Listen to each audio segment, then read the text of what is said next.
बिस्मिल्लाहिर्रहमानिर्रहीम। अस्सलामु अलैकुम रहमतुल्लाह। मस्जिद नबवी, ये ज़मज़म शरीफ का पानी, ये कूलर है। सामने लिखा है सुकाया ज़मज़म।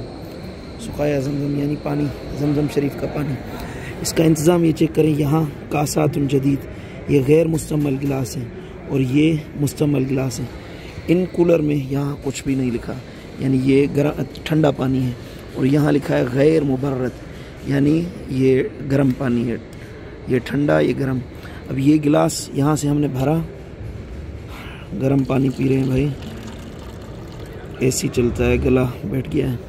ये गिलास पानी का पीना है और फिर ये मुस्तमल पानी वाला गिलास यहाँ वापस नहीं रखना, बल्कि ये इसमें डाल देना है।